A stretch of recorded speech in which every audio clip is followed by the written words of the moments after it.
시편 139편 1절부터 6절까지입니다.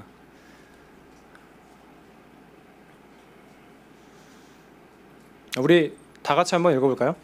시작. 여호와여, 주께서 나를 살펴보셨으므로 나를 아시나이다. 주께서 내가 앉고 일어섬을 아시고 멀리서도 나의 생각을 밝히 아시오며 나의 모든 길과 내가 눕는 것을 살펴보셨으므로 나의 모든 행위를 익히 아시오니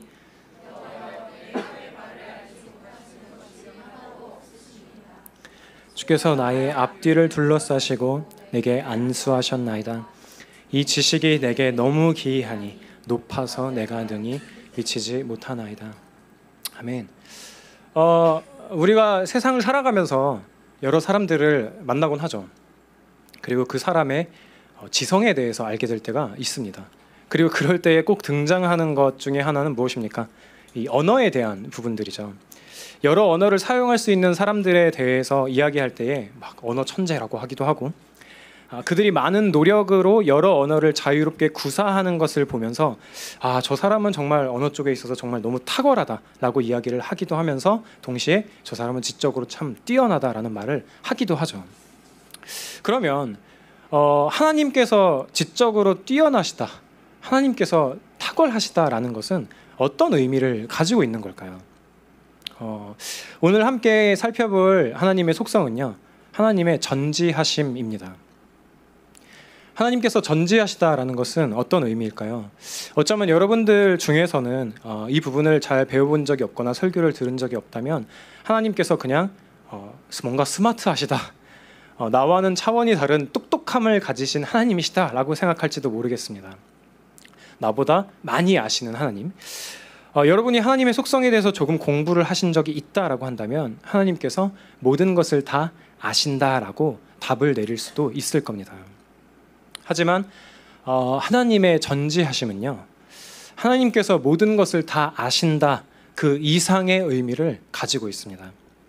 저는 지금부터 하나님께서 아시는 것이 무엇인지를 살펴보면서요, 하나님께서 전지하심이, 하나님의 전지하심이 어떻게 그리스도 안에 있는 성도들에게 두려움이 아니라 위로가 되는지에 대해서 한번 나눠보고자 합니다. 먼저 글을 하나 읽어드리겠습니다. 우리는 하나님에 대해 말할 때 부정의 길을 사용할 수밖에 없다. 그분의 자존성에 대해 말할 때 우리는 그분에게 기원이 없다고 말한다.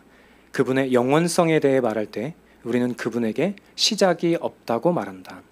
그분의 불변성에 대해 말할 때 우리는 그분에게는 변화가 없다고 말한다. 그분의 무한성에 대해 말할 때 우리는 그분에게 한계가 없다고 말한다.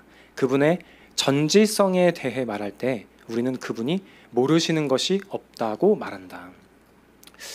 방금 읽어드린 이 글에서 나와 있는 것처럼 하나님의 전지성에 대해서 말할 때 그분은 모르시는 것이 없구나 라고 이렇게 부정의 방법을 사용해서 하나님의 속성에 대해서 우리는 표현을 할 수가 있을 겁니다. 하나님께서 모든 것을 아신다, 이 땅에 돌아가는 모든 것을 아신다라고 표현할 수가 있겠죠. 하지만 우리가 가장 먼저 하나님의 전지하심에 대해서 생각할 때에 우리가 가장 먼저 생각해야 될 점은 뭐냐면 하나님께서 하나님을 아신다라는 것입니다. 다시 한번 말씀드리겠습니다. 하나님께서 하나님을 아신다. 하나님께서 하나님 자신을 아신다라는 거죠.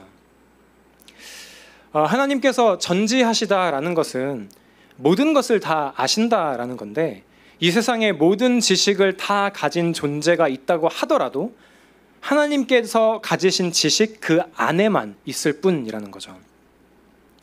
하나님께서는 저와 여러분의 과거를 명확하게 아시고 또 현재를 아시고 미래를 아시는 분이십니다. 하나님께서는 우리의 눈이 닿는 정도의 우주, 아니 그보다 더 먼 우주를 아실 뿐만 아니라 우리의 눈이 닿지 못하는 가장 작은 세계에서 일어나는 모든 일까지도, 그 사이에 벌어지는 모든 일까지도 다 아시는 하나님이십니다. 그런데 이렇게 표현을 해도 하나님의 전지를 바르게 표현한 것은 아닐 것입니다. 지식에는 지식을 소유한 사람과 그 지적 탐구의 대상이 되는 존재가 분명히 필요한데, 그럼 창조 전에는 그 어떤 것도 없었잖아요. 그렇기 때문에 창조 전에는 어떤 것도 없었기 때문에 창조 전에는 오직 하나님만이 존재하셨고, 따라서 하나님께서는 창세 전부터 자기 자신을 알고 계시는 그런 하나님이십니다. 마태복음 11장 27절에서는 이 부분을 이렇게 이야기를 하고 있습니다. 아버지 외에는 아들을 아는 자가 없고 아들과 또 아들의 소원대로 계시를 받는 자 외에는 아버지를 아는 자가 없느니라. 고린도전서 2장에서는 이렇게 이야기를 하기도 합니다. 성령은 모든 것, 곧 하나님의 깊은 것까지도 통달하시느니라. 사람의 일을 사람의 속에 있는 영 외에 누가 알리요? 이와 같이 하나님의 일도 하나님의 영 외에는 아무도 알지 못하느니라. 이처럼 성부께서는 성자를 아시고 성자는 성령을 아시며 성령은 성부의 깊은 뜻까지도 다 아십니다. 하나님께서 하시는 일을 다 아시는 하나님이시죠. 우리는 우리가 가진 지식들을 무언가를 통해서 배워서 아시지만 하나님께서는 본질적으로 자기 자신을 아시는 하나님이십니다. 저와 여러분은 여러 설교를 통해서, 그리고 아마 여러 구절들을 통해서 하나님께서 나를 아신다라고 표현하는 것들을 많이 봤을 겁니다. 그러면 하나님께서 나를 아신다라는 것은 어떤 의미를 가지고 있을까요? 먼저 우리가 우리 자신을 아는 것에 대한 한계에 대해서 이야기를 해야 될 것 같습니다. 여러분들은 여러분들 자신에 대해서 얼마나 알고 계십니까? 여러분은 여러분 스스로를 어떻게 생각하고 계십니까? 여러분들은 여러분들이 가지고 있는 욕구를 명확하게 알고 있습니까? 우린 참 시시때때로 바뀌곤 하죠. 굉장히 변덕스러운 존재들이지 않습니까? 그러면 내가 나를 잘 알지 못하겠다고 한다면 타인을 통해서 알게 되는 나는 정말 내가 맞는 걸까요? 그게 정말 나일까요? 여러분은 여러분 스스로를 어떻게 규정하고 있습니까? 여러분은 여러분 스스로를 정말 오해 없이 알고 계십니까? 혹여나 여러분의 과거의 기억은 여러분들에게 유리하게 남아있는 기억이진 않을까요? 이처럼 내가 나 자신을 명확하게 아는 것에도 참 많은 한계점을 가지고 있습니다. 그렇다면 타인을 아는 것은 어떨까요? 우리는 우리들의 이웃, 우리들의 옆자리에 앉은 사람에 대해서 얼마만큼 알고 있는 걸까요? 여러분들이 여러분들의 옆에 있는 사람들을 주일 소그룹 시간에만 만나고 있다면 정말 그들의 참 모습을 우리가 알고 있는 걸까요? 아니 여러분들의 연인에 대해서 여러분들은 정말 잘 알고 계신가요? 여러분들의 부모님은 어떻습니까? 이런 질문을 던지는 것은 여러분들에게 분쟁의 씨앗을 던지려고 하는 것은 아닙니다. 인간이 나 자신을 아는 것에 한계점이 명확한 것처럼 인간에게 타인을, 심지어 그 사람과 아무리 가깝다라고 하더라도 온전히 아는 것에는 분명히 어려움이 있다라는 것들을 말씀을 드리고자 하는 것입니다. 그렇다면 반대로 어떤 존재가 나를 안다면 어떨까요? 여러분들은 여러분들의 비밀을 자기도 모르게 이야기해 본 적이 있으십니까? 그 정도의 관계는 아닌 것 같은데 이 대화의 분위기가 무르익은 거죠. 이 밤도 깊었고 괜히 이케아 조명도 켜져 있고 네, 음악이 막 흘러나온단 말이에요. 그래서 원치 않았던 이야기를 혹은 누군가한테 걸렸던 적이 있었을 수도 있을 겁니다. 그리고 이내 후회를 한 적이 있을 수도 있죠.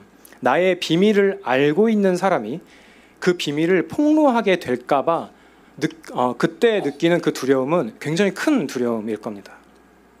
그런데 그 존재가 나의 모든 부분, 내가 속으로 생각했던 모든 것, 내가 아무도 보지 않는 곳에서 행동했던 것뿐만 아니라 생각했던 것을 모조리 다 안다면 어떻겠습니까? 그동안 우리의 가식적인 행동들이 다 폭로된다면 어떻겠습니까? 적어도 여러분은, 저 역시도 마찬가지고요, 지금만큼 여러분 스스로를 매력적인 존재라고 생각하지는 않을 것입니다. 오히려 내가 얼마나 더러운 존재였는지, 내가 얼마나 위선적인 존재였는지를 생각하게 되겠죠. 여기서 한마디 말을 더 덧붙여 보겠습니다. 만약 나를 아는 그 존재가 인간처럼 기억의 한계를 갖거나 기억을 조작할 수 있는 존재가 아니라면 어떻겠습니까? 인간처럼 유한한 존재가 아니라 절대로 잊을 일이 없는 완전한 존재라면 어떨까요? 성경은 여러 부분에 걸쳐서 하나님께서 인간을 아신다는 표현을 많이 사용하고 있습니다. 오늘 함께 읽은 본문에도 나와 있죠. 특히 139편 4절을 보면 이렇게 이야기를 하고 있어요. 여호와여, 내 혀의 말을 알지 못하시는 것이 하나도 없으시니이다 라고 시인이 이렇게 고백을 하고 있어요. 이거를 조금 의역을 하면 이렇게 표현을 하기도 합니다. 하나님, 내가 아직 말 한마디 하지 않았을 때 주님은 내가 말하려고 하는 것을 아십니다 라고 번역을 하기도 해요. 하나님께서 나를 아시되 내가 말 한마디 하지 않았을 때 내가 무슨 말을 하려고 하는지조차도 하나님께서는 다 아신다라는 거죠. 여기서 더 나아가서 히브리서 4장 13절은 또 이렇게 이야기를 해요. 지으신 것이 하나도 그 앞에 나타나지 않음이 없고 우리의 결산을 받으실 이의 눈앞에 만물이 벌거벗은 것 같이 드러나느니라. 이중부정을 사용해서 강조하고 있어요. 이 말은 하나님께 어떤 것을 감추는 것이 불가능하다라는 것을 강조해서 보여주고 있는 것입니다. 이처럼 하나님께서는 저와 여러분의 모든 것을 다 아십니다. 우리가 좋아하는 것, 싫어하는 것, 그게 뭔지 다 알고 계세요. 더 나아가서 참 아쉽게도 하나님께서는 우리들의 취향만 알고 계시는 게 아니라 하나님께서는 저와 여러분이 지은 모든 죄악들도 다 알고 계십니다. 우리는 우리가 어떤 죄에 대해서 죄를 저질렀을 때 그 죄에 대해서 스스로 약화시켜서 생각하는 경향이 있어요. 누군가를 때렸다라고 한다면 슬쩍 건드린 것으로 기억하기 쉽고, 누군가를 마음속에서 살해했다면 그냥 잠깐 미워한 건데 라는 정도로 기억하기가 쉽습니다. 죄의 동기를 생각하면서 스스로 그때는 그럴 수밖에 없었어, 남들 다 그렇게 행동하잖아 라는 생각을 하면서 죄책감을 줄이기도 하죠. 하지만 하나님께서는 그 모든 것을 명확하게 하십니다. 오해할 수 없을 정도로 명확하게 모든 사건들을 기억하고 계십니다. 오늘 본문을 제가 다시 한번 읽어드리겠습니다. 여호와여, 주께서 나를 살펴보셨으므로 나를 아시나이다. 주께서 내가 앉고 일어섬을 아시고 멀리서도 나의 생각을 밝히 아시오며 나의 모든 길과 내가 눕는 것을 살펴보셨으므로 나의 모든 행위를 익히 아시오니 여호와여, 내 혀의 말을 알지 못하시는 것이 하나도 없으시니이다. 주께서 나의 앞뒤를 둘러싸시고 내게 안수하셨나이다. 이 지식이 내게 너무 기이하니 높아서 내가 능히 미치지 못하나이다. 다윗은 시편 139편에서 하나님을 피할 수 없음을 고백하고 있어요. 1절에서 그가 하는 말을 보면 하나님께서 자기 자신을 살펴보신다라고 말하고 있습니다. 여기서 하나님께서 나를 살펴보신다라고 할 때의 그 단어는요, 탐구하다, 찾아내다, 깊이 파내다 라는 의미로도 사용되고 있습니다. 무슨 말입니까? 여호와여, 주께서 나를 탐구하셨으므로, 여호와여, 주께서 나를 찾아내셨으므로, 여호와여, 주께서 나를 깊이 파내셨으므로 나를 아시나이다 라고 이렇게 번역할 수도 있다라는 거죠. 하나님께서는 이렇게 철저하게 다윗을 알고 계셨습니다. 또 2절에는 앉고 일어섬을 아신다라고 이야기를 하고 있죠. 이것은 다윗이 쉴 때도 하나님께서 아시고 일할 때도 아신다라는 것을 말해주고 있습니다. 이어지는 다윗의 고백은 그의 심지어 생각까지도 하나님이 다 아신다라고 고백을 하고 있죠. 이거는 다시 한번 다윗이 하나님을 피할 수가 없구나라고 고백하는 것을 보여주고 있습니다. 저와 여러분에게는 이 진리가 어떻습니까? 다윗이 고백한 것과 같은 하나님이 지금 저와 여러분과 함께 하시는 그 하나님이 아니십니까? 하나님께서는 저와 여러분의 모든 것을 아십니다. 우리가 쉴 때에도, 우리가 일할 때에도, 쉬거나 일하는 육체적인 움직임뿐만 아니라 우리들의 행위의 동기까지도 하나님께서는 다 알고 계시죠. 아까 나눴던 것처럼 우리가 말을 하기도 전에 우리가 하려고 하는 말을 아시는 분이 하나님이십니다. 성경에서는 하나님을 또한 이 세상의 모든 것들을 다 아시는 분으로 표현하기도 합니다. 시편 147편을 보면 그가 별들의 수효를 세시고 그것들을 다 이름대로 부르시는도다라고 표현하고 있죠. 우리 주는 위대하시며 능력이 많으시며 그의 지혜가 무궁하시도다라고 이야기를 하고 있어요. 하나님께서는 현재 이 세상에서 펼쳐지고 있는 벌어지는 모든 일들에 대해서도 다 아신다라는 것입니다. 현재뿐만 아니라 미래의 일도 미리 정하셔서 그 일들이 일어날 것들을 하나님께서는 다 알고 계시고 이 세상에 그 어떤 것도 하나님의 허락 없이 발생하는 일이 없고 하나님의 계획을 떠나서 수행할 수 있는 일은 없습니다. 어떤 존재가 지적인 존재임을 알려고 한다면 그 지식이 드러나는 일들이 있어야만 합니다. 그렇죠? 여러분 이런 말을 누군가에게 들어본 적이 없습니까? 저 친구는 다 좋은데 입만 열지 않으면 어떻게 더 괜찮아 보일 수 있을 것 같아 라는 말을 저는 조금은 들어봤습니다. 왜일까요?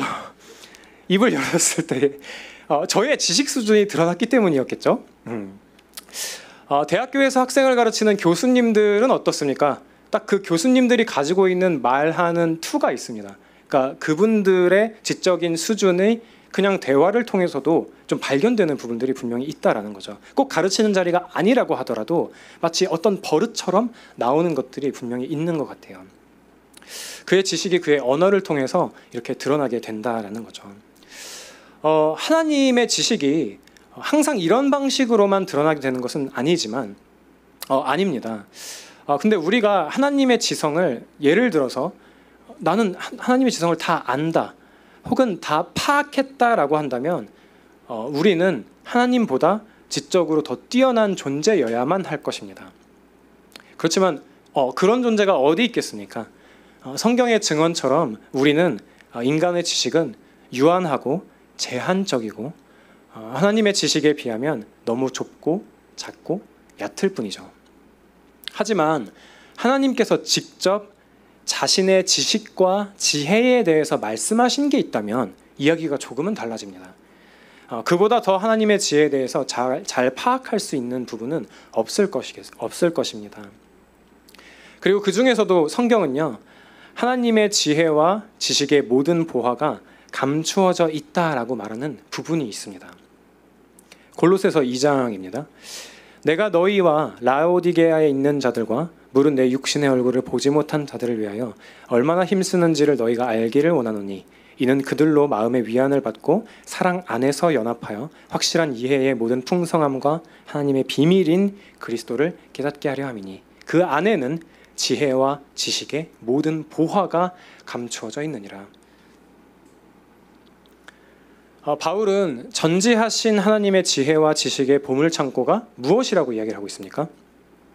그리스도 안에 있다라고 이야기를 하고 있어요. 우리는 예수 그리스도로 인해서 우리의 모든 것을 아시는 하나님 앞에 설 수 있습니다. 저와 여러분의 모든 것, 우리들의 행함뿐만 아니라 생각, 행함의 동기, 그 누구도 없을 때 행했던 모든 것을 아시는 하나님의 사랑이 자기 자신을 아시는 하나님을 십자가로 향하게 했습니다. 하나님께서는 시간을 초월해 모든 것을 아신다라고 할 때에 하나님께서는 이런 것조차도 아셨어요. 하나님께서는 예수 그리스도를 못 박을 못을 아셨습니다. 꺾여질 가시관을 아셨어요. 그것들이 재련된 못이 아닌 철 덩어리일 때에도 그 일부가 못이 될 것을 아셨습니다. 나무가 십자가 형태로 깎이기 전에도 하나님께서는 그 나무를 아셨습니다. 예수님께 채찍질을 할 로마 병사가 태어날 것을 아시고 채찍질을 가르치신 것도 하나님이셨습니다. 마지막 순간에 예수님의 옆구리에 창으로 찌를 병사를 키우시고 먹이시고 로마 병사가 되게 하셨으며 창을 사용하는 방법을 가르치신 것도 하나님이십니다. 예수 그리스도의 십자가 사건은 인류 역사 속에서 그냥 일어난 일이 아닙니다. 하나님께서 세밀하게 계획하시고 알고 계시는 그러한 일이었습니다. 이 예수 그리스도를 믿을 때 우리는 모든 것을 아시는 전지하신 존재가 스스로 나 잊어버렸어 라고 하는 그렇게 겸손한 하나님을 만날 수가 있습니다. 그들이 다시는 각기 이웃과 형제를 가르쳐 이르기를 너는 여호와를 알라 하지 아니하리니 이는 작은 자부터 큰 자까지 다 나를 알기 때문이라. 내가 그들의 악행을 사하고 다시는 그 죄를 기억하지 아니하리라. 여호와의 말씀이니라. 이 때문에 다윗의 고백처럼 우리도 고백할 수 있습니다. 시편 139편의 23절부터 이어집니다. 하나님이여 나를 살피사 내 마음을 아시며 나를 시험하사 내 뜻을 아옵소서. 내게 무슨 악한 행위가 있나를 보시고 나를 영원한 길로 인도하소서. 나의 모든 것들을 알고 계시는 하나님이 그저 폭군 같은 하나님이라면 나의 비밀을 파헤쳐서 나의 평판을 깔아 뭉갤 그런 악한 존재라면 이런 고백을 어떻게 할 수가 있겠습니까? 다윗은 하나님을 만났고 그렇기 때문에 이런 고백을 하는 거죠. 내 마음을 아시며 나를 시험하사 내 뜻을 아옵소서. 내게 무슨 악한 행위가 있나 한번 보시고 나를 영원한 길로 인도해 주세요라고 이렇게 고백할 수 있는 것입니다. 여러분, 감히 어떤 인간이 지식에 있어서 하나님과 동등하다고 주장할 수 있겠습니까? 오직 한 사람, 예수 그리스도만이 이를 주장하셨습니다. 아까 읽었던 마태복음 본문인데요. 천지의 주제이신 아버지여 이것을 지혜롭고 슬기 있는 자들에게는 숨기시고 어린 아이들에게는 나타내심을 감사하나이다. 옳소이다. 이렇게 된 것이 아버지의 뜻이니이다. 아버지 외에는 아들을 아는 자가 없고 아들과 또 아들의 소원대로 계시를 받은 자 외에는 아버지를 아는 자가 없느니라. 여러분, 성부 하나님을 아시되 부족함 없이 온전히 아시는 성자 예수 그리스도, 완전한 하나님이시며 완전한 인간이신 그분께서 또 무엇을 알고 계셨는지 아십니까? 요한복음 6장 64절입니다. 그러나 너희 중에 믿지 아니하는 자들이 있느니라 하시니 이는 예수께서 믿지 아니하는 자들이 누구며 자기를 팔 자가 누구인지 처음부터 아심이니라. 예수 그리스도께서는요, 자신을 팔 자를 아셨습니다. 그럼에도 불구하고 자신의 앓음을 감추신 이유는 무엇입니까? 자신을 제물 삼아 저와 여러분의 죄를 해결하기 위함이었습니다. 그로 인해 우리의 모든 죄악, 가식과 위선 등을 다 아시지만 예수 그리스도 안에서 있는 자들의 죄악을 기억지 않으십니다. 이 진리를 붙잡고 우리 자신에게 몇 가지 적용을 하고 마치면 좋을 것 같은데요. 하나님께서 모든 것을 아십니다. 아무도 없을 때 행했던 모든 것들을, 사람들 앞에서 행했던 모든 위선들을 여러분들의 집 모두와 회사 모두와 교회 모두가 완전히 다름을 하나님께서는 아십니다. 그런 그분을 뒤로 하고 피하지 마십시오. 하나님을 피하느니 하나님의 지혜이신 그리스도께로 피하십시오. 여러분이 여러분의 죄악을 정직하게 고백할 때 그분은 여러분을 내치시는 분이 아니십니다. 예수 그리스도께서는 죄인을 위해 이 땅에 오셔서 죄인들의 짐을 대신 지신 하나님이십니다. 하나님께서 모든 것을 아십니다.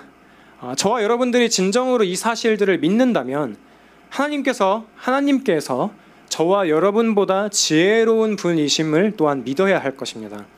그렇다면 여러분, 저와 여러분에게 어떠한 일이 지금 일어났든 앞으로 어떤 일이 닥쳐온다고 하더라도 하나님께서는 그 모든 일을 다스리시며 자신의 지혜롭고 거룩한 목적을 이루시기 위해 그 일을 사용하신다는 것을 믿읍시다. 우리의 낭망함도, 우리의 절망도, 우리가 당하는 시험도 하나님께서는 다 아십니다. 그분은 우리의 연약함마저도 아십니다. 우리가 넘어질 때에 하나님께서는 우리의 체질을 아시며 우리가 진토임을 기억하시는 하나님이십니다. 그렇기에 우리는 우리에게 처해진 문제를 보다 명확하게 하나님께 고백할 수 있습니다. 우리보다 우리들의 사정을 더 명확하게 아시는 그분께 말이죠. 악한 사람들이 여러분들을 모함하고 오해하게 만드는 것을 아주 정교하게 해서 여러분들 모르게 했다라고 하더라도 하나님께서는 그 모든 것들을 아십니다. 그렇기 때문에 그 하나님께 여러분들의 모든 문제를 가지고 나와서 그 사정을 알리십시오. 에베소서 3장 9절은 이렇게 이야기를 합니다. 영원부터 만물을 창조하신 하나님 속에 감추어졌던 비밀의 경륜이 어떠한 것을 드러내게 하려 하심이라. 이는 이제 교회로 말미암아 하늘에 있는 통치자들과 권세들에게 하나님의 각종 지혜를 알게 하려 하심이니. 이 본문에서 바울은 천사들을 하나님께서 세상에 창조하신 이유가 그 지혜, 각종 지혜를 보여주시기 위함이었다고 말하고 있습니다. 하나님께서는 자신의 각종 지혜를 언제 어떻게 보이셨을까요? 창조하셨을 때? 그것도 맞을 수 있겠죠. 인간을 지으셨을 때, 하나님의 형상으로 지으셨을 때, 우리가 지금 이렇게 살아가고 있는 섭리의 그 사역을 통해서. 그렇지만 천사들의 관심이 가장 집중되어 있는 곳은 교회입니다. 하나님의 각종 지혜가 이 교회 안에서, 교회를 통해서 드러납니다. 그 지혜를 천사들은 살펴보기를 원했죠. 베드로전서입니다. 이 섬긴 바가 자기를 위한 것이 아니요 너희를 위한 것임이 계시로 알게 되었으니 이것은 하늘로부터 보내신 성령을 힘입어 복음을 전하는 자들에게 전하는 자들로 이제 너희에게 알리는 것이요 천사들도 살펴보기를 원하는 것이니라. 온 우주를 통해서 보다도 온 우주가 얼마나 신기한 게 많습니까? 온 우주를 통해서 보다도 교회를 통해서 하나님의 지혜가 더 많은 면에서 드러납니다. 자연과 우주 가운데 나타나는 모든 영광보다도요, 영혼을 구원하면서 예수 그리스도의 교회로 이끄는 일을 통하여 하나님의 지혜가 더 많이 나타난다는 사실을 기억하시기 바랍니다. 죄로 폐허가 된 저와 여러분이 예수 그리스도의 죽음과 부활을 통해서 회복되는 모습들을 천사들이 볼 때에 그들은 하나님의 각종 지혜에 놀랍니다. 교회의 구성원 중 가장 낮은 위치에 있으면서 가장 은사가 없는 사람이라고 할지라도 그 사람을 통해 하나님의 각종 지혜가 드러나며 이로 인해 천사들은 놀라워한다는 겁니다. 저와 여러분은 이 교회에서 하나님의 각종 지혜를 경험하고 있습니까? 혹시 경험하고 있지 못한 것이 가장 낮은 위치에 있는, 가장 은사가 없지만 하나님의 지혜가 나타나는 그 사람을 무시해서 그런 것은 아닙니까? 그렇다면 그건 역시도 회개하며 나아갑시다. 마지막입니다. 하나님께서 저와 여러분을 아십니다. 하나님께서 그리스도 예수 안에 있는 저와 여러분을 어떻게 아시는지 그 사실을 가장 먼저 따르십시오. 하나님께서 그리스도 예수 안에 있는 저와 여러분에 대해 어떤 지식을 가지고 계시는지를 그 어떤 정체성보다 더 붙드십시오. 여러분들은 어떨지 모르겠지만 제가 겪었던 명절이라고 하는 것은 일종의 그 저지먼트 데이죠. 자기 증명의 날입니다. 한번 생각해 보자고요. 어릴 적에는 부모님 말씀을 잘 듣는 아이로 자기 증명을 해야만 했습니다. 학창 시절은 어떻습니까? 여러분은 무엇으로 스스로를 증명해야만 했습니까? 여러분들의 친척 중에 공부를 잘하는 사람이 있었다면 그만큼 재앙인 것도 없었을 겁니다. 끊임없이 비교를 당해야만 했을 테니까요. 대학을 졸업한 후에는 무엇으로 자기 증명을 해야만 했습니까? 직장이 될 수 있지 않을까요? 그러면 어느 정도 나이를 먹고 직장을 갖춘 뒤에는 또 뭐가 있을까요? 연봉을 물어보시는 분들이 있을까요? 설마? 이런 방식이라면 우리는 끊임없이 자기 증명에 쫓기게 될 것입니다. 그렇다면 여러분, 우리는 무엇으로 스스로를 증명해야 합니까? 그리스도 예수 안에 있는 저와 여러분은요, 더 이상 우리의 이름으로 증명되지 않습니다. 우리가 가진 지식으로 스스로를 증명한들 인간의 지식일 뿐입니다. 하지만 예수 그리스도를 믿음으로 저와 여러분은 하나님의 자녀가 되었습니다. 여러분들 이 사실들을 신뢰하십니까? 그렇기 때문에 다른 사람이 여러분들에 대한 지식으로 정의 내린 것보다, 여러분 스스로가 자기 자신에 대한 지식으로 정의 내린 것보다 하나님의 지식으로 덧입혀진 그러한 정체성을 붙드십시오. 그렇게 이 신앙의 여정을 헤쳐나아가는 저와 여러분이 되면 좋을 것 같습니다. 우리 전지하신 하나님을 신뢰하면서 함께 기도합시다.